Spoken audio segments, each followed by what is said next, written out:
Good evening. I hereby call this May the 11th meeting of the Public Safety Committee to order. There are two items on our general agenda. We have an item updating us on Police District 2, which is our district police office. And then there's another item discussing the speed limit on Reynolds Park Road. Members of the committee, I'll ask that we, without objection, we have item C2 pulled just for a brief informational. At this time, I would entertain a motion to approve the balance. So moved. Second. So moved and properly second. All in favor, please show by saying aye. Aye. That is unanimous. Item C2, please. Item C2, resolution authorizing execution of a memorandum of agreement between the City of Winston-Salem on behalf of the Winston-Salem Police Department and the North Carolina Administrative Office of the Courts for participation in the Magistrate's Video Project. Thank you, members of the committee. The Administrative Office of the Courts for North Carolina is looking at, they've already implemented a program that allows this Magistrate's Video Project, otherwise known as the JABA program. Giving us an update on this matter is our Public Safety Attorney, Lori Sykes. Thank you. Good evening. Good evening. We were advised by the Chief Magistrate, John Phillips, that Forsyth County had been approved to participate in this program. He also advised that all of his magistrates had been trained, and so the next step would be for us to enter into this memorandum of agreement with the AOC, and then that would enable us to do a pilot project.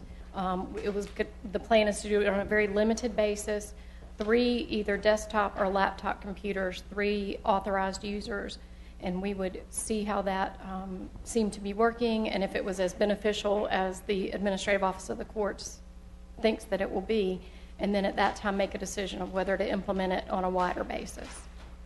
And I just want to say, given the way technology is moving over the last 10 years, and especially more recently, it makes sense to have officers to be able to chime in remotely for first appearance and other types of hearings. Members of the committee, do you have any questions about what we've heard here today?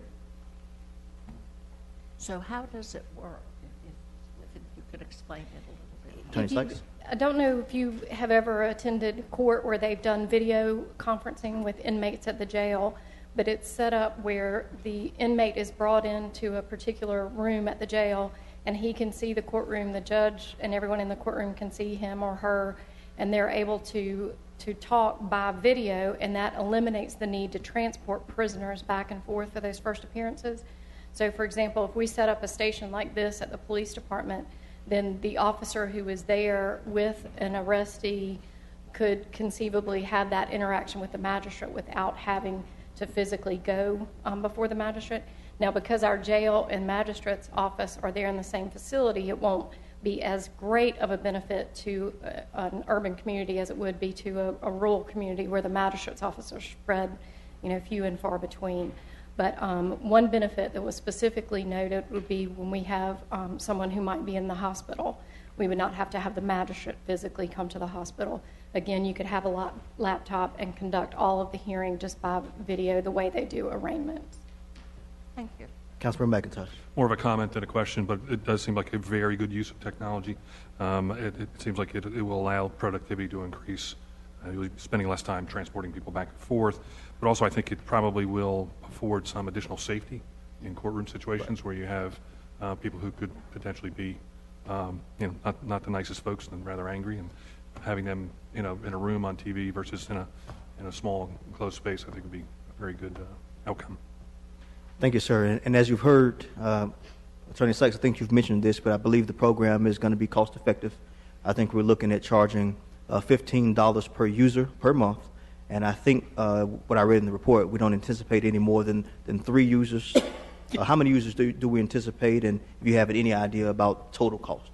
The anticipation right now is that the 3 users and 3 stations be utilized for the trial, which is anticipated to be 4 months, but we asked for the latitude to extend that to 6 months just so we can truly get a feel for it. At that point, I think the decision would be made by administration and the information technology personnel as to whether or not we would expand it any further. Thank you. Any other questions? Mayor Pro Tem Burke. After I make a comment to approve it. I move that we approve the item. Second. Motion and properly second. Councilman Burke is recognized for comment. One thing that Mr. McIntosh talked about that I would agree, the safety part of it.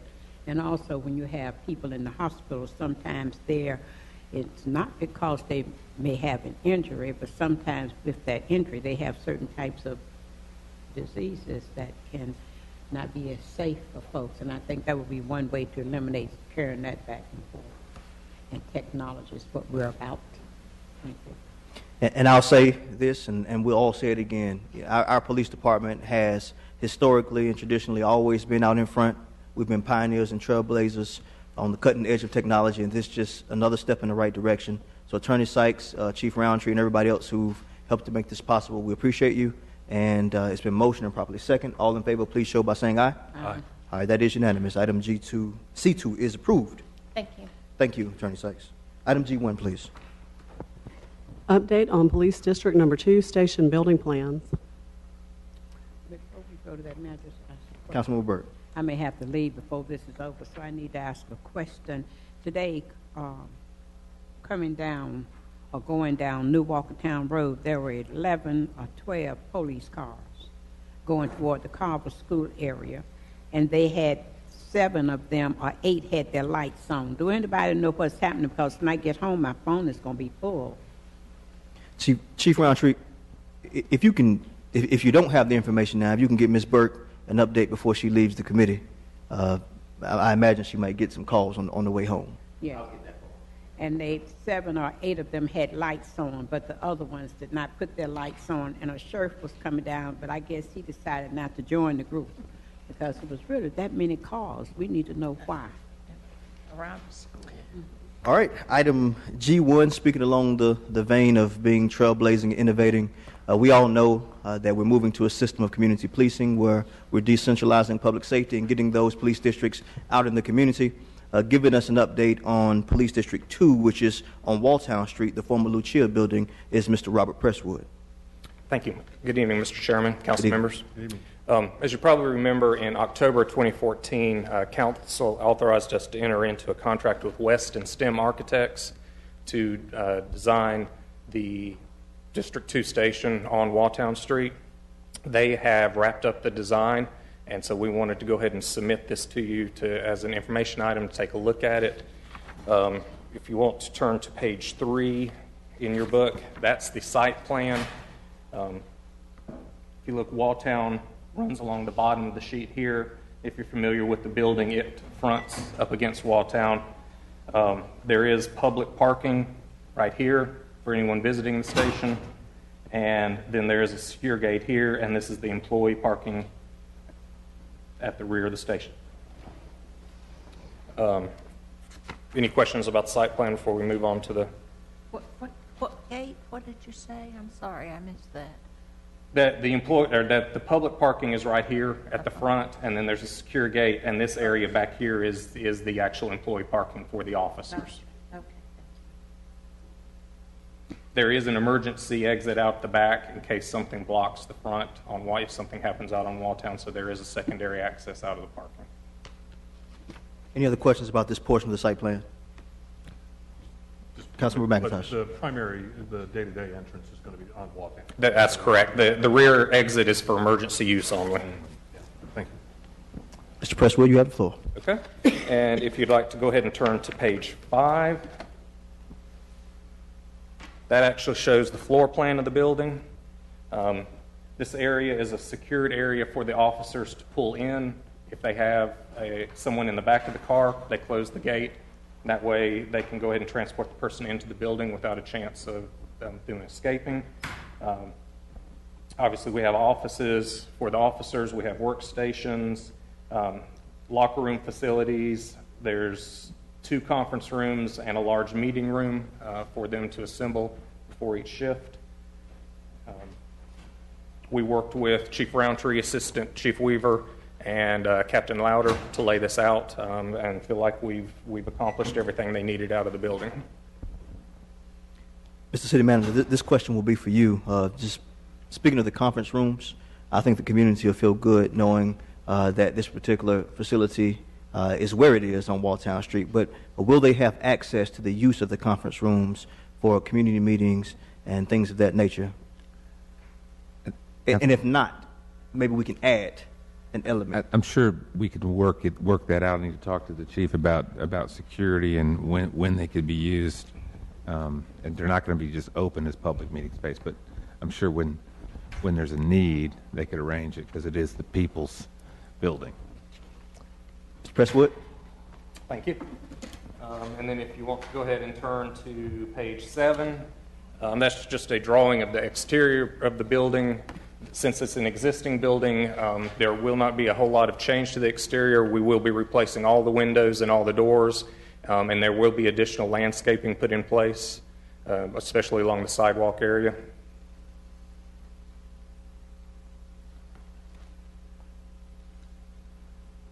Any questions about this slide, members of the committee, council members? Mr. Presswood? Unless you have any other questions, that's what we had to present today. Very good. Mr. City Manager is recognized. Neglected to mention one thing. Mr. Presswood mentioned the lockers. If you look back on that previous floor plan, there is a fitness room, and we have worked out an arrangement so that the fire department as well as the police department can use that facility. Right. We're implementing in the fire department and police department some significant fitness standards, and we're going to have all 3 of these districts with fitness facilities. All right. It's all the way in the far right corner on top. Mayor Pro Tem Burke. Tell me again, City Manager, what's the purpose of the fitness room? As we move forward, both in police and fire, we are looking at implementing first on a voluntary basis for a few years, but eventually on a mandatory basis, that all of our personnel have to meet certain physical fitness standards.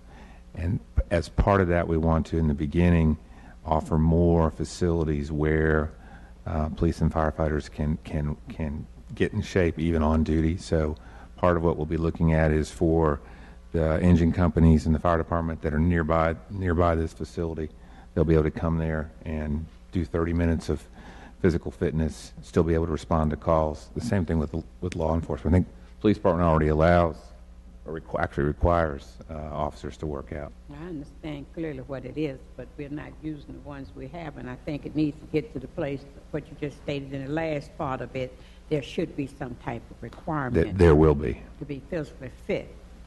Chief of the Mayo, he can tell you what that is. Is he physically fit? Also, I think the comment that the chairman asked about the use for public, and I think, Mr. City Manager, if you're not careful in the way in which you worded to them, they can be selfish at times, Chief Roundtree, some of the and fire people too, Chief Mayo, of the facilities, when the chairman say it is the public. It is. And I think that if there can be, with an understanding, not a conflict, to use that facility for the public, not for them to overdo it, but have a clear understanding what it would be used for, I think this would be meaningful. It's very good for community policing, too. I agree. Just one other thing, as far as schedule, plans are being made available to bidders this week. We plan on opening bids June 17th, and then plan on bringing an item to council in July for your consideration of the low bidder. It sounds like this project is moving very quickly, which is something that the community is anticipating. They're very excited about this project. And, you know, earlier in finance, we talked a little bit about the ballpark and some of the other things that are going on in Winston-Salem. But east of 52, there are a number of great projects, the district office being one, Salem Lake, the Salem Creek Connector, the Quarry Project. So we've got a lot of good things going on in Winston-Salem, and it's a great time to be here. I'm sure that the citizens will use this facility to improve on public safety in the community. And overall, it's a good thing. Mayor Pro Tem Burke. Oh, yeah, I think it's fine. Okay. I thought you wanted to be recognized. Please forgive me. Oh, no, I said mine just before you. Yes, ma'am. Anything else on this item? Thank you, Mr. Presswood. Thank you. Item Z2, please. Update on speed limit reduction request for Reynolds Park Road. Giving this report is our Director of Transportation, Tony McCullough. And members of the committee, I want to let you know that I've received a number of requests from citizens over time, particularly at the sidewalk construction meeting that we had, I believe, a month or two ago, from citizens who wanted to look at a reduction of speed on Reynolds Park Road. As you know, we have had a number of fatalities on that particular street, and I wanted to have it brought up for consideration and evaluation, and Ms. McCullough is recognized on the item. Good evening, Mr. Chairman and members of the committee. Good evening. As Councilmember Taylor mentioned, at one of our bond sidewalk public meetings, a resident did ask us, or ask Councilmember Taylor, to have staff evaluate the reduction of the speed limit on Reynolds Park Road. That request was made about April 7th, and the general statutes, particularly Section 20-141, does give municipalities the authority to determine, based upon an engineering study and transportation study, give us the authority to reduce the speed limit or set speed limits based upon conditions which are determined safe. In a past study, it was determined that the speed limit of 45 miles per hour was safe and reasonable on Reynolds Park Road. But since we've received the request, we've begun to collect traffic data, which includes a speed study. It includes evaluating traffic accidents which may have occurred within the last 5-year period, but it also includes staff actually riding the road and observing the roadway conditions and then making a determination whether the speed limit needs to be reduced or not. We anticipate having that study completed during the week of May 18th, and once we've collected the data, we'll make a final recommendation, and if we concur with the recommendation for a reduced speed limit, we would be bringing that to council for consideration in June. Councilman Burke? Thank you. It's much more traffic out there. And also you have as you already know, the recreation center, and you have activities where they're crossing the street going from the gym, the Anderson Center, over to the golf part of it, or either to the shelter for picnicking. And Mr. McCorkle is doing such an excellent job, the director of that Anderson Center. He has so many programs going on. And then at times they have a young folks golf tournament that Mr. Victor Johnson and those run out there. And by the fact it's so close to the college, and that would help them if you would do something to stop them from going so fast, because even though stopping at a light, they still pick up that speed going right through that. And I have said the college students, to be in college, they don't know how to cross the street. They don't. You better look out for them because their heads are down and they're on their little what's. And as Councilmember Burke mentioned, with Bowman Gray Stadium, the golf course, the recreation center, the quarry project, Salem Lake, and Southeast Plaza just up the street, I think it does warrant our consideration. Anybody who rides Reynolds Park Road, as I do every day going home, and I'll do that when I leave this meeting, you'll see golf carts trying to get across the street in a timely manner before the cars are coming down the street. So whether or not we go ahead with this, I'm glad that we're bringing it up for consideration and for evaluation. I think the people of the community and those who frequent those facilities will be proud that we're having this discussion. Is there anything else on this item? Thank you, Ms. McCullough. Thank you. Members of the committee, we've gone over both of our items on the general agenda. The consent agenda has been fulfilled. Is there anything else at this time for the good of the order? Councilmember Montgomery is recognized. There was a question not specific to the item that was just mentioned, but connected to Ms. McCullough in the sense of, I believe tomorrow there is an item on Public Works in reference, I believe it's on consent agenda, in reference to study that was done along Martin Luther King last year, and just wanted to know if the student interns who did that, if they were aware that was going to come back again, for if they wanted to be present during that discussion or not. We did not invite them to come for that discussion. We could extend an invitation. Some of them, the school session is out, so they may not be available, but we can extend an invitation. Okay. And Ms. McCullough, just to piggyback on what you've said, I know a number of the students have already left for the summer, but I think there will be a couple of more interns that will be coming on, so maybe that might be something that they can pick up and consider going forward. But if you need assistance, we'll put out a call and see if they're willing to come to the committee and speak to us about the matter. Yes, sir. Thank you. Well, we're good, Councilman Montgomery. Is there anything else for the good of the order? If nothing further, we'll consider this meeting to be adjourned.